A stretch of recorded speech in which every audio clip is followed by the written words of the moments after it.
Hello beloveds, my name is Evonne from Embody Mother and welcome to the cycle report for the 22nd of May 2019. I come to you from Dja Dja Wurrung country in Central Highlands, Victoria, Australia in the Southern Hemisphere. So being the 22nd of May, we are about 2 weeks past Samhain or Halloween, or the midway point between autumn equinox and winter solstice. So this time of year, it's all about the death and the dying. It's about the crone and the old man.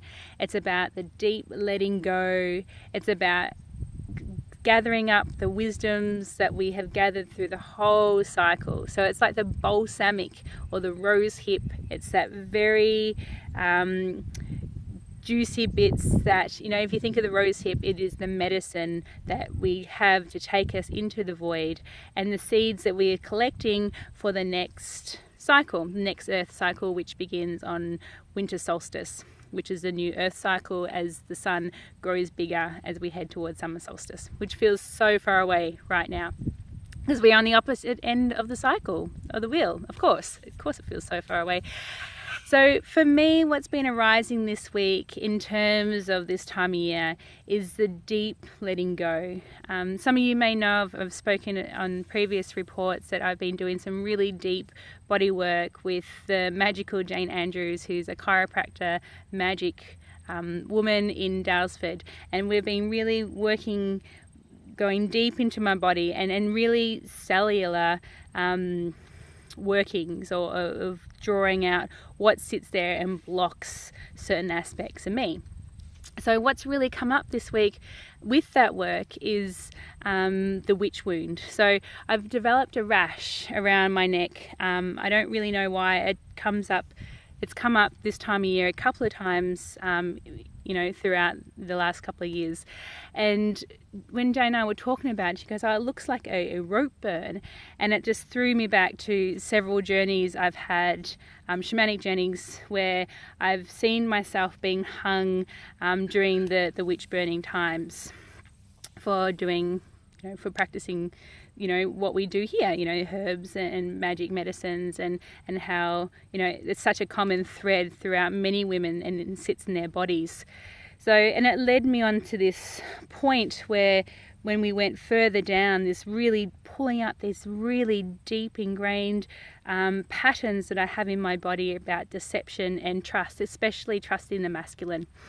And what came through that particular treatment was that the deception of the possibility of being ousted or dobbed in by the masculine who I was close to during that time, and hence, I got hung. So that's what sits in my body. And I started to look a little bit more into this, and I highly recommend a book called by Mark Wolynn, by It Didn't Start With You, and he talks about epigenetics and how information that gets passed down through our ancestors on a very cellular level, and it can bring about habits and things that we do in our bodies or what we do in our lifestyles, and it may be healthy or unhealthy, but it's something that we carry. So it goes beyond genetics. So it goes beyond our DNA. It's a real cellular information that we pass through. And then, of course, it comes through. And then if we don't change it, it gets passed to our children, our children's children, children. So it keeps going down the line. And there's been lots and lots of studies on, especially one that I can think of that is about was taken during World War II with people who were in Amsterdam and they got starved, and the babies that were born then carried the genetic material, so the epigenetic material, the cellular information that puts their body in starvation mode even like 3 or 4 generations later.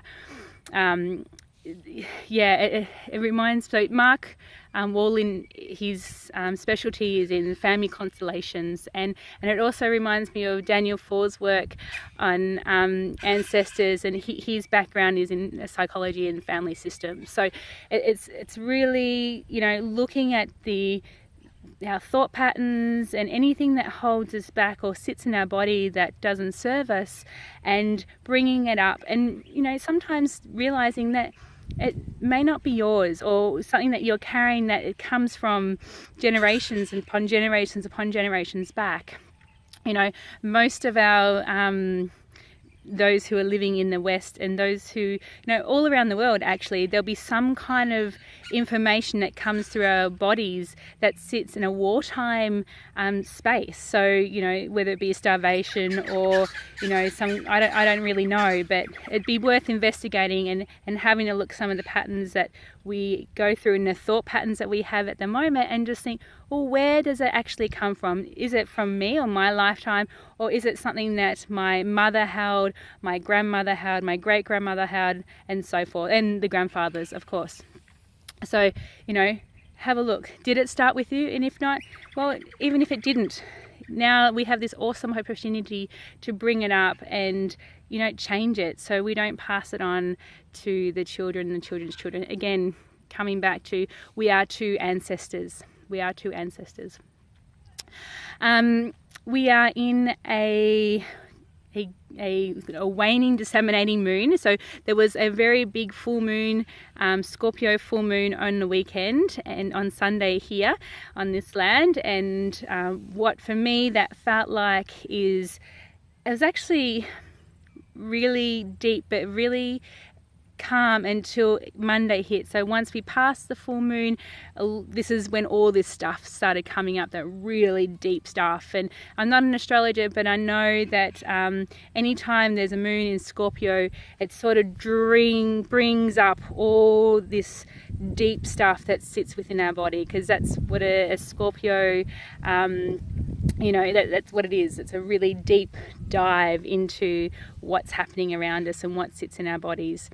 So that happened, and so it was all about the full illumination of the deep, deep stuff, which, really connects into where we are in this time in the Southern Hemisphere land. In the Northern Hemisphere, they're just past Beltane, so they're moving into high summer.